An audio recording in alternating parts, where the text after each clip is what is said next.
Fast 9 is coming out, and with each new entry in the Fast and Furious franchise is an orgy of automotive eye candy. We've taken out planes, trains, tanks. I'm not going to even think about the submarine. With gearheads all over the world going, wait, who did he say just made that exhaust? It's the most successful franchise not spawned from a comic book, but from the street racing scene in Southern California. But it's as much about racing as Roger Corman's The Fast and the Furious was. It's really about outlandish stunts and larger-than-life characters, which means some of the car details get a little fudged. Showing people shifting has become movie-making shorthand for the driver reaching deep.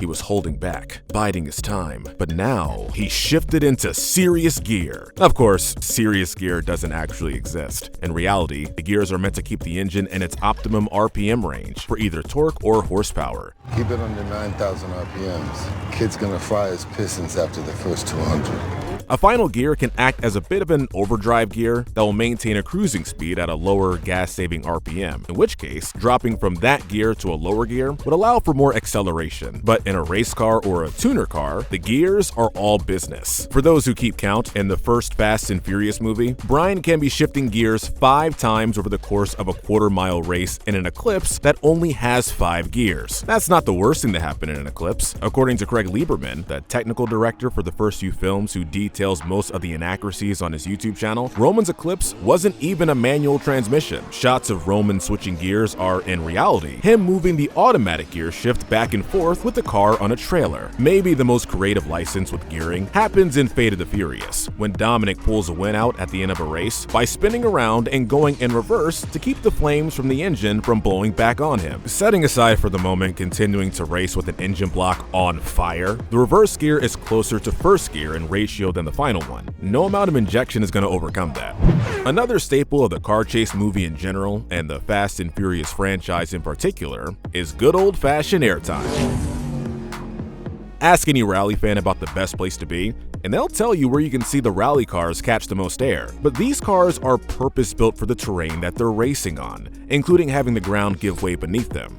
Street cars, especially those built for quarter-mile drag races, not so much. It's why there's a graveyard of Dodge Chargers, thanks to the shenanigans of the good old boys from Hazard County. In Too Fast, Too Furious, Ted throws a wrench into a set-piece race by raising the drawbridge, meaning that each of the contestants in the race risked more damage to their cars than the purse was worth, and that's presuming that the cars with their stiffened and lowered suspensions would actually be drivable at the end of the jump. As the franchise moved away from street races and embraced vehicle-based super heist, the cars were all supposed to be specially prepared for the high-level hijinks, but that leads to even more elaborate jumps, including one that's a nod to 80s car action movie Black Moon Rising. In that movie, Agent K and Sarah Connor, Tommy Lee Jones and Linda Hamilton, jump an experimental supercar, the Black Moon, from one skyscraper to another. In Furious 7, Dom and Brian repeat that stunt, using a Lycan Hypersport in order to steal the God's Eye.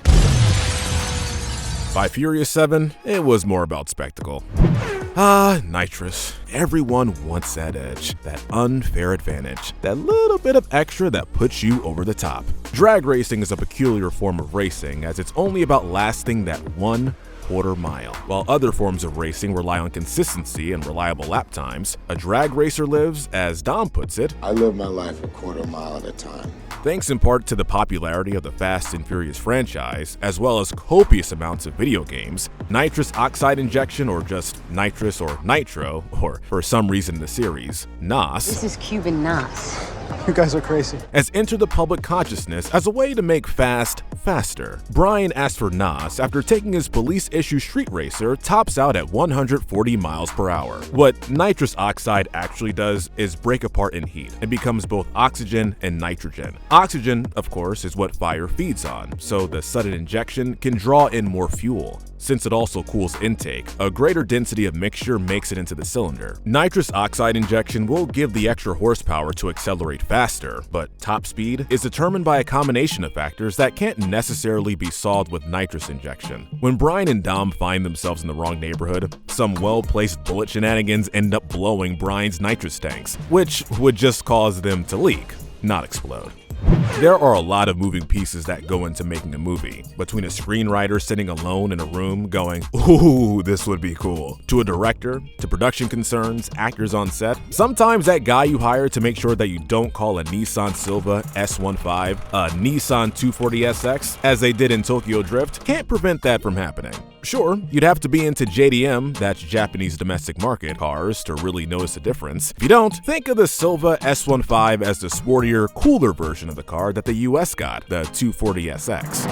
Roman and Tej compare special Koenigsegg CCXs, but only Roman has a special edition, which has even fewer examples than suggested at just 2. Are you serious? Let's talk about Brian's Skyline in Too Fast, Too Furious.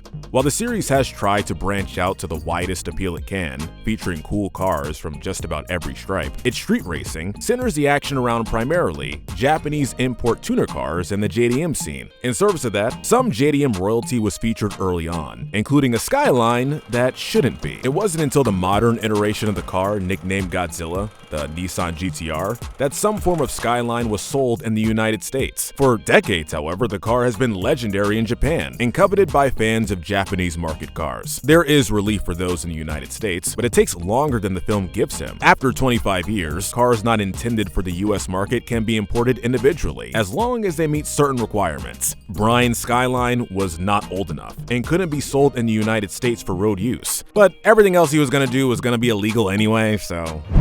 One of the central set pieces of the first Fast and Furious movie was the highway hijacking of semi-trucks. Part of what made those scenes so satisfying is that in order to pull them off, they had to live the dream. They got to drive under a semi's trailer in the gap. We've all thought of it, especially in a low-profile car. We've tried to eyeball that distance. The driver's probably using cruise control, right? But you're here watching the video, so I know that you haven't done it. Even if you could get the timing right, your quick eyeballing of the measurements tells you that you still won't fit, even in a lowered Honda Civic. But wait, nope, the Civic can't fit under that trailer, so production had to give the trailer a little height adjustment. You're still thinking about doing it, aren't you?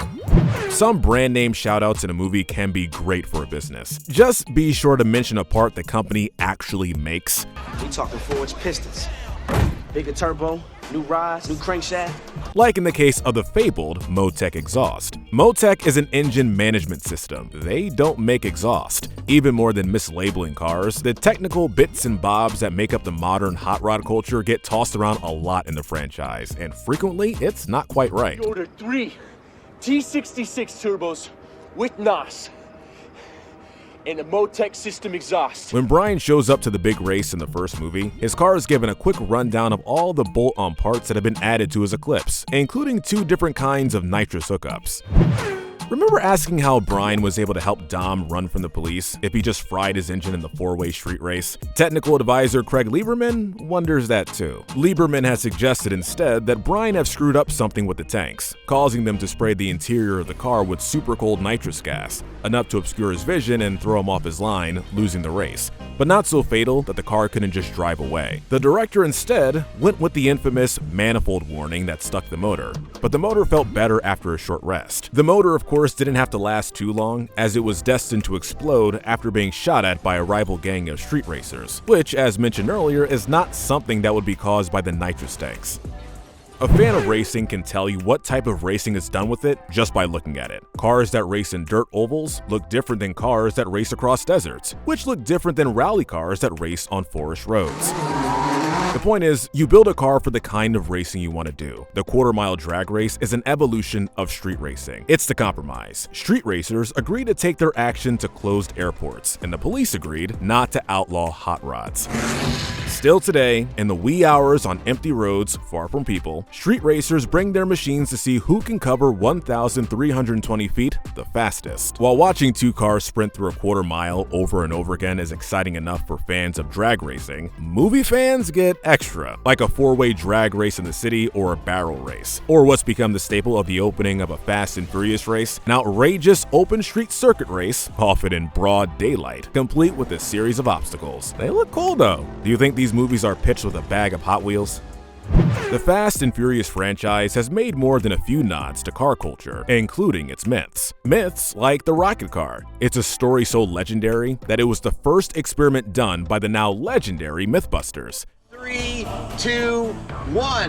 The myth revolves around someone strapping a heavy lift jet engine to the top of his car and jetting across the desert. In 3 attempts, the Mythbusters attempted to recreate the rocket car, mostly running into the issue that the car ultimately plowed into the desert floor. Dom's crew is set to figure out the secret sauce in Fast 9 when they strap a jet engine to America's first mid-engine sports car, the Fiero. Naturally, they put Roman in that car. I don't want to die!